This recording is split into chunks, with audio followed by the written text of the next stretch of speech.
اعوذ باللہ من الشیطان الرجیم بسم اللہ الرحمن الرحیم وَلَقَدْ أَرْسَلْنَا مُوسَىٰ بِآيَاتِنَا أَنْ أَخْرِجْ قَوْمَكَ مِنَ الظُّلُمَاتِ إِلَى النُّورِ وَذَكِّرْهُمْ بِأَيَّامِ اللَّهِ إِنَّ فِي ذَلِكَ لَآيَاتٍ لِكُلِّ صَبَّارٍ شَكُورٍ۔ صدق اللہ العظیم۔ رب اشرح لي صدری ویسر لي امری واحلل عقدۃ من لسانی یفقہوا قولی ربی یسر ولا تعسر وتمم بالخیر آمین یا رب العالمین۔ سورہ ابراہیم کی آیت نمبر 5 میں نے آپ کے سامنے تلاوت کی ہے، اور آج کے لیکچر میں آیت نمبر 5 کو گرامیٹیکلی انالائز کرنے کی کوشش کریں گے۔ میرے ساتھ آج بھی لسان القرآن کورس کے دو اسٹوڈنٹس رول نمبر 8 اور او ایس انالیسز میں شامل ہیں، تو میں او ایس کو دعوت دیتا ہوں کہ آیت نمبر 5 کا گرامیٹیکل انالیسز شروع کریں۔ جی او ایس۔ جزاک اللہ خیر سر۔ سب سے پہلے ہم اس آیت میں موجود وقت کی علامات کو دیکھ کر اسے حصوں میں تقسیم کرنے کی کوشش کرتے ہیں۔ ہمیں اس آیت میں اللہ کے بعد وقت کی علامت نظر آ رہی ہے، اس لیے ہم اسے دو حصوں میں تقسیم کر دیں گے، جس کا پہلا حصہ ہوگا وَلَقَدْ أَرْسَلْنَا مُوسَىٰ بِآيَاتِنَا أَنْ أَخْرِجْ قَوْمَكَ مِنَ الظُّلُمَاتِ إِلَى النُّورِ وَذَكِّرْهُمْ بِأَيَّامِ اللَّهِ، اور دوسرا حصہ ہو جائے گا إِنَّ فِي ذَلِكَ لَآيَاتٍ لِكُلِّ صَبَّارٍ شَكُورٍ۔ اب ہم آیت کے پہلے حصے کا دوبارہ تجزیہ کرتے ہیں اور اسے حروف عطف کی بنیاد پر تقسیم کرنے کی کوشش کرتے ہیں۔ اس حصے میں ہمیں ان نور کے بعد ایک حرف عطف نظر آ رہا ہے، اس لیے ہم اس حصے کو بھی دو حصوں میں تقسیم کر لیں گے، جس کا پہلا حصہ ہو جائے گا وَلَقَدْ أَرْسَلْنَا مُوسَىٰ بِآيَاتِنَا أَنْ أَخْرِجْ قَوْمَكَ مِنَ الظُّلُمَاتِ إِلَى النُّورِ، اور دوسرا حصہ ہوگا وَذَكِّرْهُمْ بِأَيَّامِ اللَّهِ۔ اب ہم پہلے حصے کے اسماء، حروف اور افعال پر بات کر لیتے ہیں۔ واو حرف، لام حرف، قد حرف، ارسلنا فعل، موسیٰ اسم، بی آیاتنا میں با حرف، آیات اسم، نا اسم، ان حرف، اخرج فعل، قومکا میں قوم اسم، کا اسم، من حرف، الظلمات اسم، الا حرف، النور اسم۔ تو آیت کے اس حصے میں ہمیں 7 اسماء، 7 ہی حروف اور 2 افعال نظر آ رہے ہیں۔ اب ہم آیت کے اس حصے کا تفصیلی انالیسس کرتے ہیں۔ واو کو حرف صنعت مان کر ہم نیا جملہ شروع کرتے ہیں۔ لقد میں لام حرف تاکید ہے اور قد بھی حرف تاکید ہے، جو عموماً فعل ماضی کی تاکید کے لیے استعمال ہوتا ہے، یعنی اس جملے میں ڈبل تاکید ہے۔ قد فعل مضارع کے ساتھ بھی استعمال ہوتا ہے، جس میں کبھی وہ تاکید کے لیے استعمال ہوتا ہے، جیسا کہ سورۃ صف کی آیت نمبر 5 میں ہے، یا قومی لما تؤذوننی وقد تعلمون انی رسول اللہ الیکم۔ اس میں قد کے بعد فعل مضارع تاکید کے معنی میں آیا ہے کہ یقیناً تم جانتے ہو کہ میں تمہاری طرف اللہ کا رسول ہوں۔ قد کبھی فعل مضارع پر داخل ہو کر احتمال یعنی کہ پاسبلٹی کا مطلب بھی دیتا ہے، جیسے کہ میں کہتا ہوں قد یمطر غدن، یعنی کہ کل بارش ہو سکتی ہے، مطلب کہ ہو سکتا ہے بارش ہو سکتا ہے بارش نہ ہو، کوئی بات یقینی نہیں، صرف امکان بیان کیا جا رہا ہے۔ اسی طرح قد کبھی فعل مضارع پر داخل ہو کر تقلیل یعنی کہ ریئر اکرنس کا معنی بھی دیتا ہے، جیسے کہ میں کہتا ہوں قد ینسل انسان، یعنی کہ انسان کبھی کبھار بھول جاتا ہے، جس کا مطلب ہے کہ بھولنا انسان کی مستقل حالت نہیں ہے، لیکن کبھی کبھار ایسا ہو جاتا ہے۔ قد یہاں شاذ و نادر یا کبھی کبھار کا مفہوم دے رہا ہے۔ اسی طرح قد کبھی فعل مضارع پر داخل ہو کے قرب یعنی کہ نیئر فیوچر کا معنی بھی دیتا ہے، جیسے کہ میں کہتا ہوں قد یاتی زیدن، جس کا مطلب ہے قریب ہے کہ زید آ جائے، یعنی کہ وقت آ گیا ہے۔ گرامر والے یہ بھی کہتے ہیں کہ جب لقد فعل ماضی کے ساتھ استعمال ہوتا ہے تو یہ کسی محذوف قسم کے جواب میں جو جواب قسم آ رہا ہے اس کی تاکید کے طور پر آتا ہے، جس کی مثال ہمیں اس آیت میں لقد ارسلنا کی صورت میں بھی نظر آ رہی ہے، جس میں لقد ایک محذوف قسم واللہ کے جواب میں آیا ہے، لیکن تاکید کے آنے کی ایک شرط یہ ہے کہ جملہ مثبت ہو۔ تو یہ قد کے بارے میں کچھ اضافی معلومات تھیں جن سے یقیناً آپ لوگوں کے علم میں اضافہ ہوا ہوگا۔ اب ہم آگے چلتے ہیں۔ آگے ہمیں ارسلنا فعل نظر آ رہا ہے، جس کا مادہ ہے را سین لام۔ اس مادے کو ہم پچھلے لیکچر میں بھی ڈسکس کر چکے ہیں، اور اگر ہم اس کو ثلاثی مزید فی کے باب افعال میں ڈالیں تو اس کا ماضی اور مضارع بنے گا ارسلا یرسلو، اور مصدر بنے گا ارسالن۔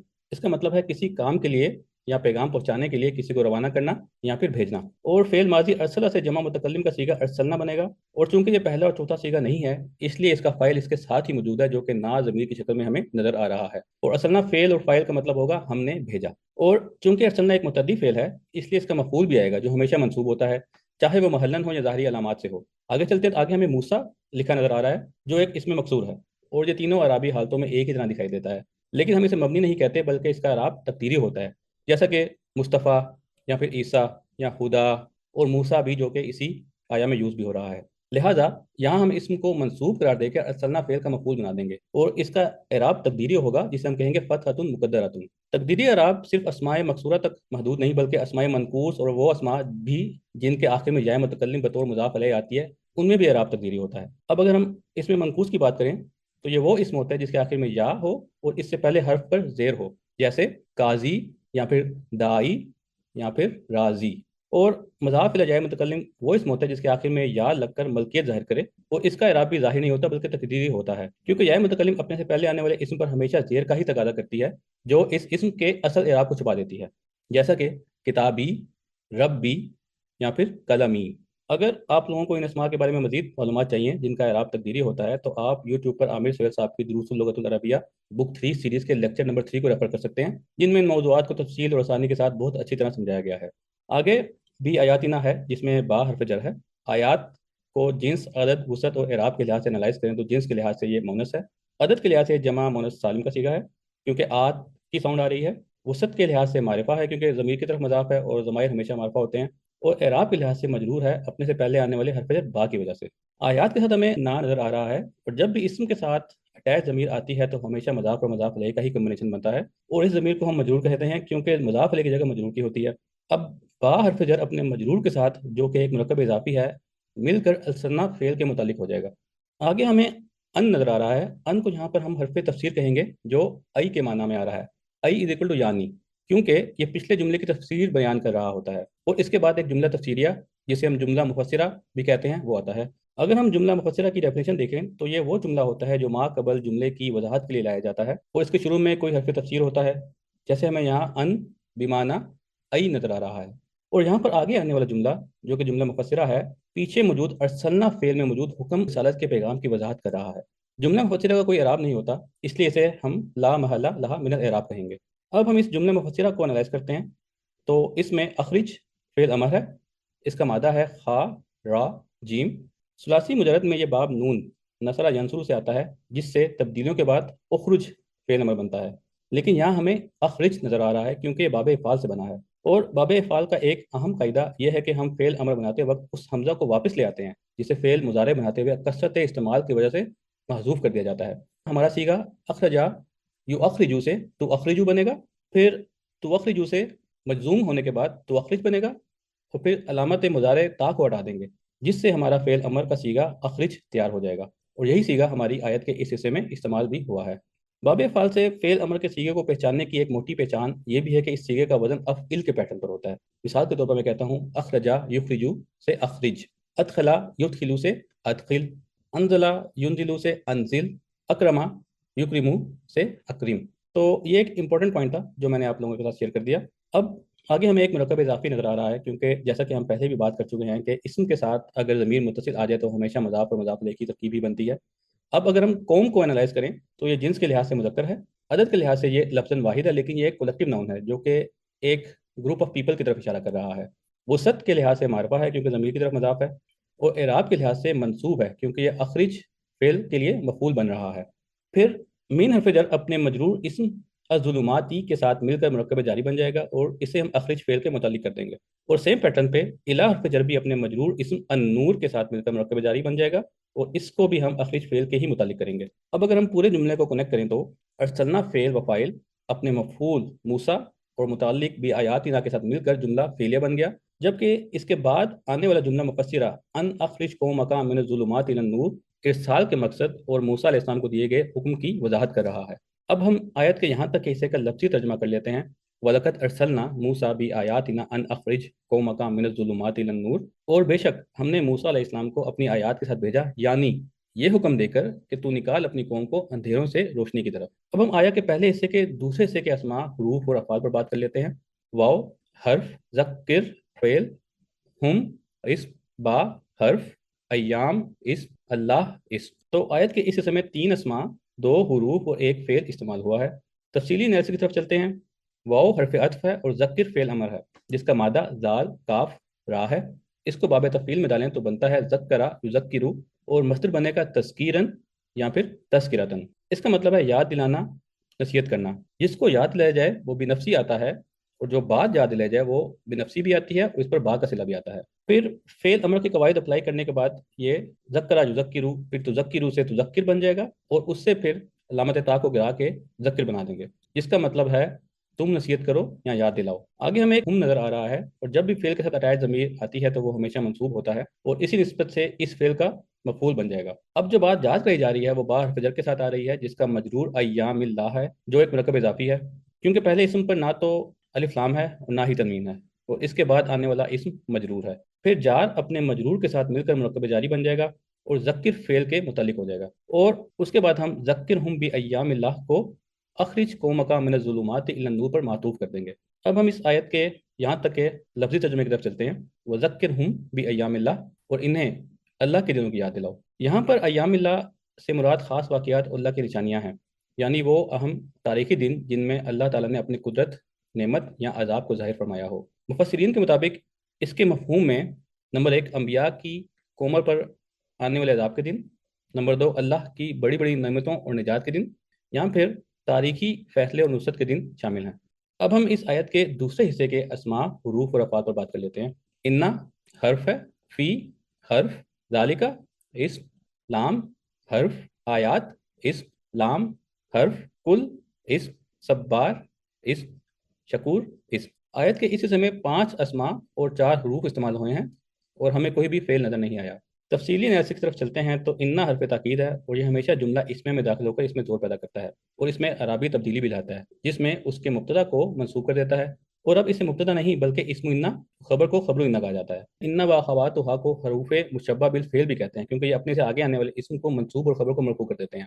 جملہ اسم میں زور پیدا کرنے کے لیے لام بھی استعمال کیا جاتا ہے جسے لام ابتدا کہتے ہیں کیونکہ یہ مبتدا پر آتا ہے اور لام ابتدا جملے میں کوئی اعرابی تبدیلی نہیں لے کر آتا. جیسے میں کہتا ہوں ولا ذکر اللہ اکبر، یہاں پہ لام ابتدا ہے جو کہ مبتدا پر آیا ہے اور جملے میں کوئی اعرابی تبدیلی بھی نہیں لے کر آیا. جملے میں زیادہ زور پیدا کرنے کے لیے انا اور لام دونوں کا استعمال بھی ہوتا ہے، لیکن یہ دونوں حروف ایک ساتھ شروع میں نہیں آ سکتے، اس لیے انا کو شروع میں لا کر لام کو آگے منتقل کر دیا جاتا ہے اور اس صورت میں اس لام کو لام مزالقہ یعنی کہ ڈسپلیسڈ لام کہتے ہیں، جیسا کہ والعصر ان الانسان لفی خسر میں آیا ہے جس میں لام مزالقہ متعلق خبر لفی خسر پر آیا ہے. یہاں ایک بہت اہم نقطہ ہے کہ لام مزالقہ عموماً خبر پر ہی آتا ہے کیونکہ خبر مبتدا کے بعد آتی ہے، لیکن ایسے کیسز میں جن میں خبر مقدم اور مبتدا مؤخر ہو تو یہ لام مبتدا پر آئے گا کیونکہ ان اور لام کے درمیان فاصلہ لازمی ہے. مثال کے طور پر سورہ نازعات کی آیت نمبر 26 میں اللہ تعالیٰ نے فرمایا ہے انا فی ذالک لعبرۃ لمن یخشی، یہاں پر لام مزالقہ مبتدا مؤخر عبرتن پر آیا ہے. اب انہی تفصیلات کی مدد سے ہم اس جملہ اسم کو انالائز کرتے ہیں. انا حرف تاکید ہے جس کے بارے میں ہم کافی ڈیٹیل سے بات کر چکے ہیں. آگے حرف جر فی نظر آ رہا ہے اور ذالک کا اسم اشارہ ہے جو کہ مبنی ہے، اس لیے اسے ہم محلن مجرور کہیں گے.